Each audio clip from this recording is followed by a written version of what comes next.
Olá pessoal, muito bom dia.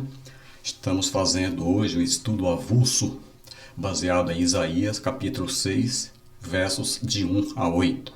Este é o vídeo 35 e hoje é 5 de janeiro de 2021, início do ano. Já quero aproveitar para desejar a todos vocês um feliz ano novo, um feliz 2021. Então vamos ver aqui. Vamos fazer um breve histórico sobre Isaías. Então, Isaías foi um profeta, ele viveu entre 765 e 681 a.C. Ele viveu 84 anos e iniciou o seu ministério profético aos 25 anos, ou seja, no ano 740 a.C. O livro de Isaías tem 66 capítulos e é considerado a Bíblia em miniatura. Então a Bíblia tem 39 livros no Velho Testamento e 27 no Novo. O livro de Isaías, se a gente for analisar, do capítulo 1 ao 39, portanto 39 capítulos, é revelado o caráter e o julgamento de Deus. Do capítulo 40 ao 66, dá um total de 27 capítulos, ele mostra o conforto e a redenção de Deus, que seria o Novo Testamento. Isaías exerceu seu ministério durante os reinados de Uzias, Jotão, Acás, Ezequias e Manassés, 5 reis. O ministério dele durou 59 anos. O nome de Isaías significa o Senhor salva ou Deus é a salvação. Então aqui eu peguei uma linha do tempo, os reis e profetas de Judá no tempo de Isaías. Nesse tempo aqui, no tempo de Isaías, o reino estava dividido em reino do norte e reino do sul. Porque no tempo de Saul, Davi e Salomão, era um reino só. Mas depois que Salomão morreu, o seu filho Roboão assumiu, então o reino foi dividido. Então ficou o reino do norte, chamado Israel, cuja capital era Samaria, e o reino do sul, chamado Judá, e a capital era Jerusalém. Então o Isaías, ele vivia no reino de Judá, tá? Formado por duas tribos, que era Judá e Benjamim, e as outras 10 ficaram no reino do norte. Então aqui, Uzias, ele governou aqui de 790 até 740 a.C. Só que a gente vai ver daqui a pouco, teve um período que foi o seu filho Jotão, ele reinou junto, a gente chama de um co-reinado aqui, porque ele ficou doente aqui, ficou com lepra, vou explicar daqui a pouco, aí o seu filho é que fazia toda a parte administrativa aqui do reinado, Então aqui, e 765 aqui no meio, aqui de 10 anos, no ano 765 a.C., nasce Isaías, então Isaías nasceu aqui, Então ele, como jovem, ele pegou um pedaço aqui do reinado de Uzias. Uzias também é chamado de Azarias, então ele nasceu aqui, Então ele pegou esse trecho aqui, no final do governo de Uzias. Então aqui nasceu. Aqui morre Uzias no ano 740 a.C., ele morreu. Aí entrou Jotão, depois entrou Acás, Ezequias e por fim Manassés. Tá? Então, um outro profeta que é contemporâneo de Isaías foi Miqueias, aqui de 735 até 701 a.C. Então aqui tinha 2 profetas. E Isaías morreu no ano 680 a.C. Aqui, Isaías morreu aqui. Então, como eu falei lá na página anterior, ele conviveu com esses reis aqui, Uzias, Jotão, Acás, Ezequias e Manassés. Então vamos lá. Então vamos ler o texto bíblico que está lá em Isaías capítulo 6, versos de 1 a 8. E eu sublinhei algumas palavras aqui, porque essas palavras que eu sublinhei eu vou explicar detalhadamente daqui para frente. Então vamos ler os 8 versículos primeiros aqui.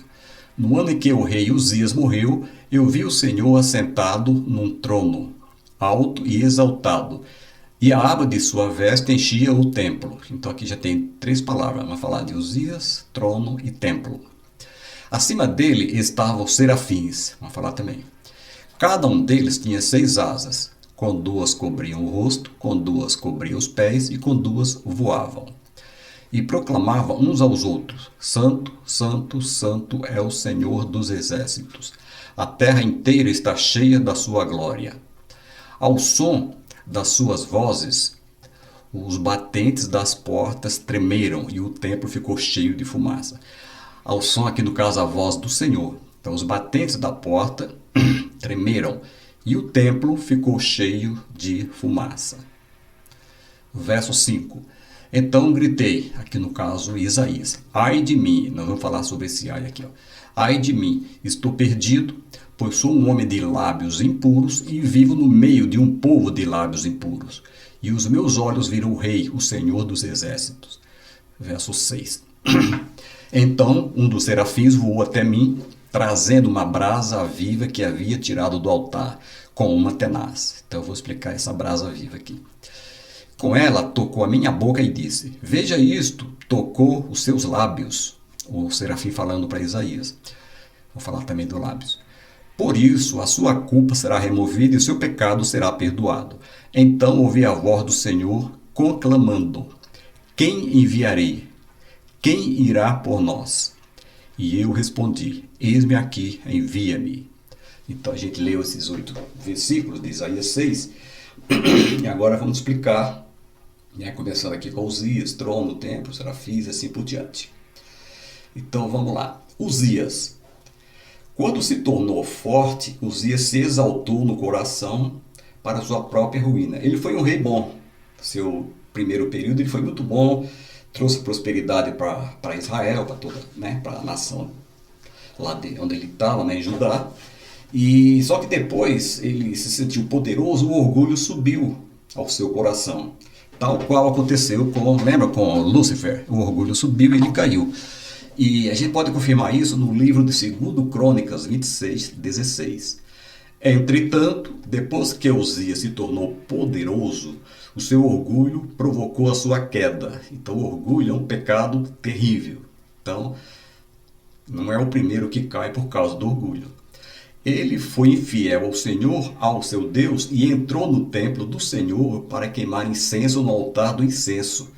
Então tinha, para quem estudou o tabernáculo comigo, tinha o lugar santo e o santo do santo. E tinha um véu separando o lugar santo e o santo do santo. E na frente do véu, no lugar santo, tinha o altar do incenso. Mas somente o sacerdote que podia fazer isso.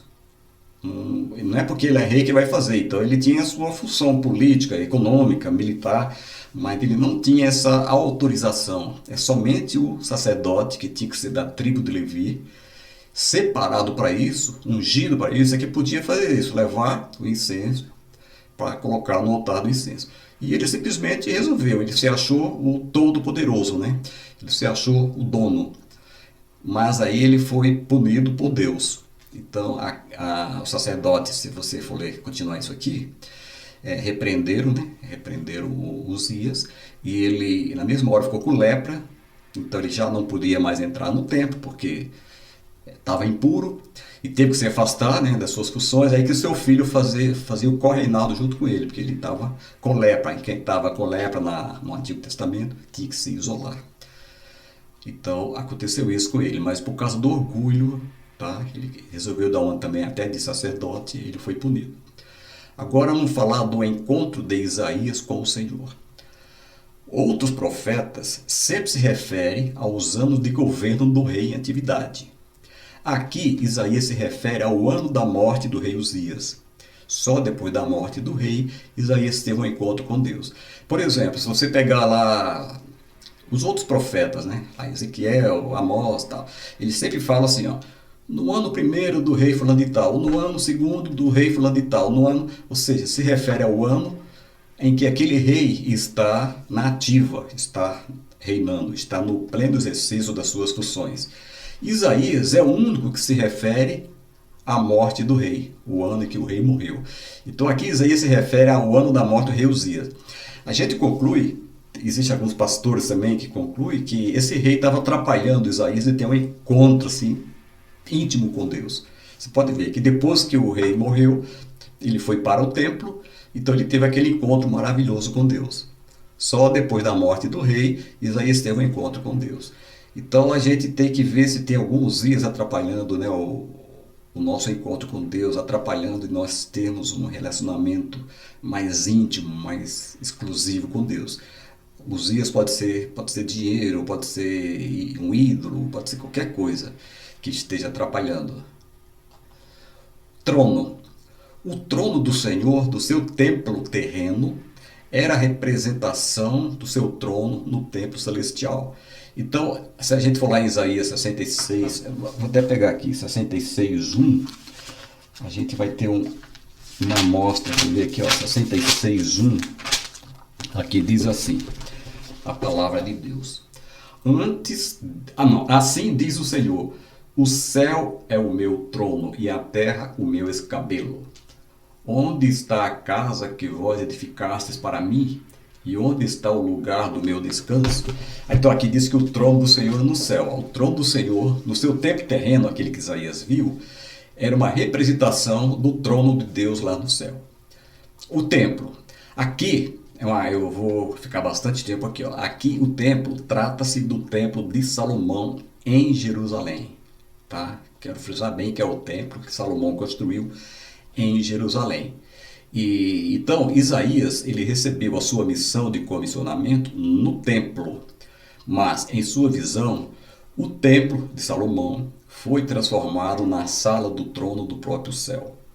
Então, na verdade, Isaías estava no lugar certo, na hora certa. Ele foi para o templo e ali Deus se apresentou a ele.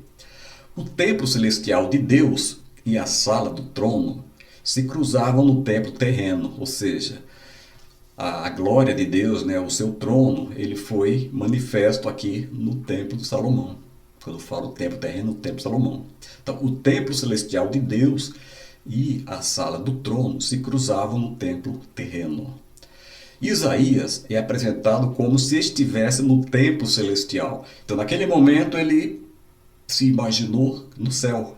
Na verdade, um pedacinho do céu desceu, né? E o pedacinho mais importante, que é Deus com o seu trono.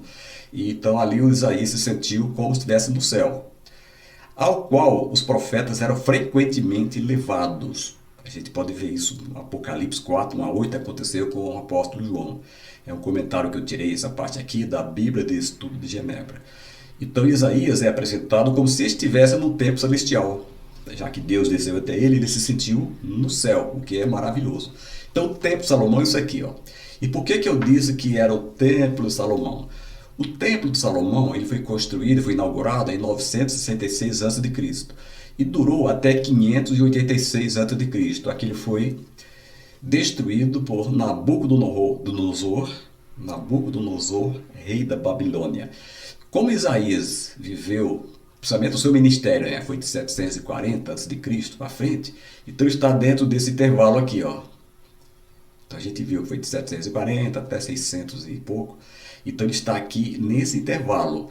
E como então Isaías estava no templo. Ele vê aqui, ó, aqui é o templo propriamente dito, aqui são os edifícios, né, anexos. Isaías estava aqui no templo quando aconteceu aquela visão que ele teve do trono de Deus aqui neste templo. Eu vou fazer agora um corte aqui, ó. Eu peguei uma foto na internet em que tem esse templo aqui por dentro. Então vamos pegar a próxima. Aqui ó, foi feito um corte. Então aqui está o templo, era um luxo só, né? Tudo dourado aqui, ó, banhado a ouro. Então Isaías estava mais ou menos aqui e ele viu o Senhor e os serafins, né, acima do trono de Deus. Os serafins voando para lá e para cá. Aí o que acontece? Os serafins, ó. Aí a gente vai ver mais para frente que um deles veio aqui no altar, tirou uma brasa, levou, tocou os lábios dele. Mas aqui só para você ter uma ideia. Então aqui está o templo, aqui tem a pia, aqui está o altar do holocausto. Então Salomão procurou fazer mais ou menos como era no tabernáculo. Só que o tabernáculo era, aqui estava o altar e a pia estava na mesma direção. Aqui já está um ao lado do outro. Então isso aqui é uma foto do templo de Salomão por dentro. Vamos ver agora. Os serafins. O termo hebraico significa abrasadores e ardentes. São criaturas angelicais. Quando eu dei estudo de escatologia, eu falei que a palavra seraf é um verbo, quer dizer queimar, arder. abrasar. E serafins, então, é plural, então seria abrasadores, queimadores, ardentes. Então são criaturas angelicais. Essa palavra serafins, né, esse termo só aparece aqui em Isaías, nenhum outro livro da Bíblia fala mais. Então vamos lá. E esses serafins tinham 6 asas, com 2 cobriu o rosto, isso em reverência a Deus, cobriu o seu rosto. Com 2 cobriu os pés, para que as suas próprias obras não apareçam. E com 2 voavam. Os serafins voam ao redor para realizar múltiplas tarefas diante do trono. Então, se for falar na linguagem de informática, né, ele era um multitask, ou seja, multitarefa. Ele faz várias atividades ao mesmo tempo, é igual ao Windows, né? Você pode abrir vários aplicativos ao mesmo tempo. Então aqui, ó, eu peguei aqui uma outra foto, os serafins, com 6 asas, né? 2 cobriam os pés, 2 cobriam o rosto, com 2 voavam. E aqui está o trono de Deus, foi isso que Isaías viu. E um desses serafins, ele veio e pegou a brasa lá, que eu vou falar daqui a pouco. Uma teofania. O que é teofania? É a manifestação visível de Deus. Então, o que aconteceu ali com Isaías, com o profeta Isaías, foi uma teofania, ou seja, a manifestação visível de Deus. Agora, a presença de Deus fez estremecer o lugar. Mas baseado em que eu falo isso? Olha só, a chegada de Deus ela é acompanhada por impactos na natureza. E neste caso, expressando o julgamento contra Israel. Está em Isaías 6, os versos seguintes, né, de 9 a 13, que nós não vamos ler. Isso foi demonstrado no tremor da terra e na presença de fumaça. A gente leu lá que quando o Senhor se manifestou para Isaías, né, os portais, os batentes do templo tremeram. O que é isso? É um tremor de terra. O ai, quer dizer, falou, ai de mim. O ai, ele significa, na Bíblia, significa julgamento, significa juízo. Então Isaías temia que os seus próprios pecados e os do povo, fizessem com que Deus mandasse julgamento contra ele. E, então quando ele fala assim, ai de mim, que sou um homem de puros lábios e habito num povo de lábios impuros. Então ele está confessando que ele é pecador e que vive no meio de um povo pecador. Só pelo fato dele confessar, Deus já resolveu perdoá-lo. Então está reconhecendo que o Senhor é Deus e que ele é pecador. Ele, como um mero ser humano, né? Ele é um pecador. Isso aqui foi muito importante. Ai de mim. Esse ai aqui significa muito. Ai de mim. Ou seja, eu estou perdido porque eu vi o Senhor e eu sou um homem de lábios impuros. Aí o serafim pegou a brasa viva, olha só, 8.1. Essa brasa viva foi tirada do altar onde os sacrifícios eram oferecidos para fazer expiação pelo pecado. Então, uma vez por ano, o sumo sacerdote, ele ia lá naquele altar, o altar onde era sacrificado os animais, também chamado altar dos holocaustos. O sumo sacerdote pegava uma brasa, colocava no incensário e ele entrava no Santo do Santo uma vez por ano, que é o dia da expiação, que em hebraico fala Yom Kippur, dia do perdão. Ele entrava. Mas aí o serafim, que já tem essa função, o serafim é arder, queimar, né? Então ele foi lá e pegou brasas aqui. Assim, isso que eu falei está lá no livro de Levítico 16, 12. Brasas eram levadas ao lugar santíssimo a cada ano, dia de expiação. Ok. Os lábios. Deus preparou Isaías purificando os seus lábios, um instrumento que Isaías usaria na tarefa profética. Então, olha só. Isaías falou, ai de mim que sou um homem de impuros lábios. Está aqui no verso 5. Ai de mim, porque estou arruinado, porque sou homem de lábios impuros. Como ele falou que é um homem de lábios impuros, então ele usou lábios impuros. O que Deus fez? Mandou o serafim purificar os lábios. Mesmo porque os lábios seria a ferramenta que ele ia usar, porque ele ia falar as profecias de Deus para a nação de Israel.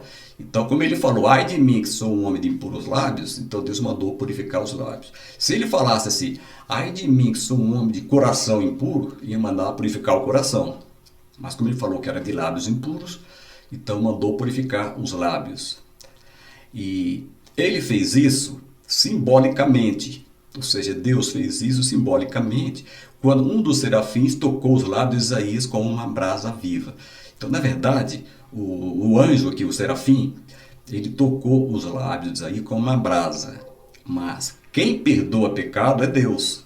Só que por isso que a gente fala aqui, ó, simbolicamente, quando o anjo tocou os lábios, a sua iniquidade foi tirada. Então ele agora estava purificado. Então veja bem, quem pode perdoar é Deus. Não é porque ele tocou, não é porque o anjo tocou que foi perdoado. Deus perdoou. Então vamos lá.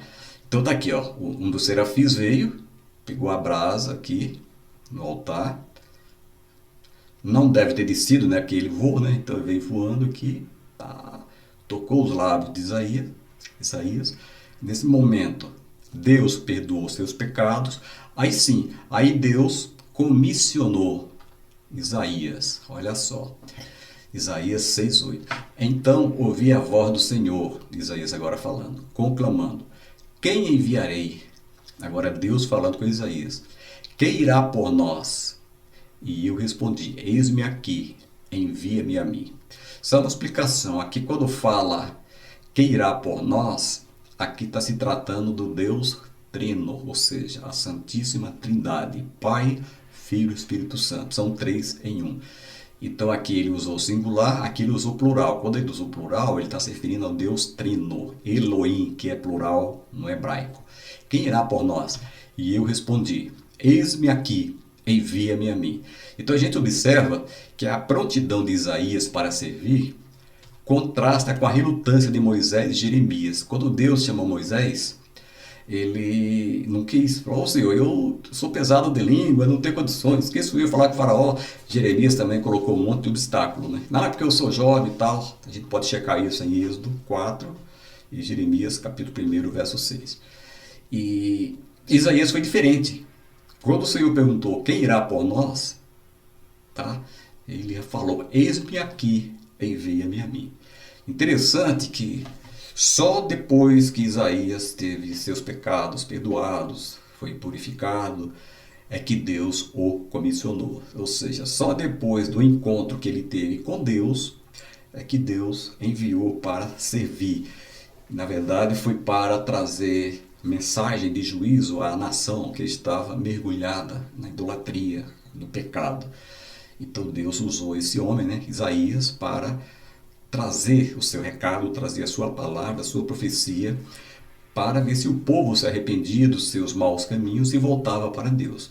Então primeiro Isaías teve um encontro com Deus, teve os pecados perdoados, e depois ele foi enviado. Então é isso que Deus espera de cada um de nós, né? Que nós o reconheçamos como Senhor, Salvador da nossa vida, para depois a gente começar a servir, proclamando o Evangelho a toda a criatura. E com isso nós terminamos esse estudo de Isaías capítulo 6, verso de 1 a 7. Semana que vem ainda vou falar no estudo avulso, estou pensando o que vou trazer. E se você gostou, deixa o seu like, né? Para deixar o like tem que ir no YouTube, digitar Joel Martins da Silva, SJC. Aí sim, lá tem a opção de like, de compartilhar, de fazer, encaminhar. Então, se você gostou, então vai lá no YouTube, deixa o seu like, compartilhe com seus contatos, seus amigos. E até a próxima semana, se Deus quiser.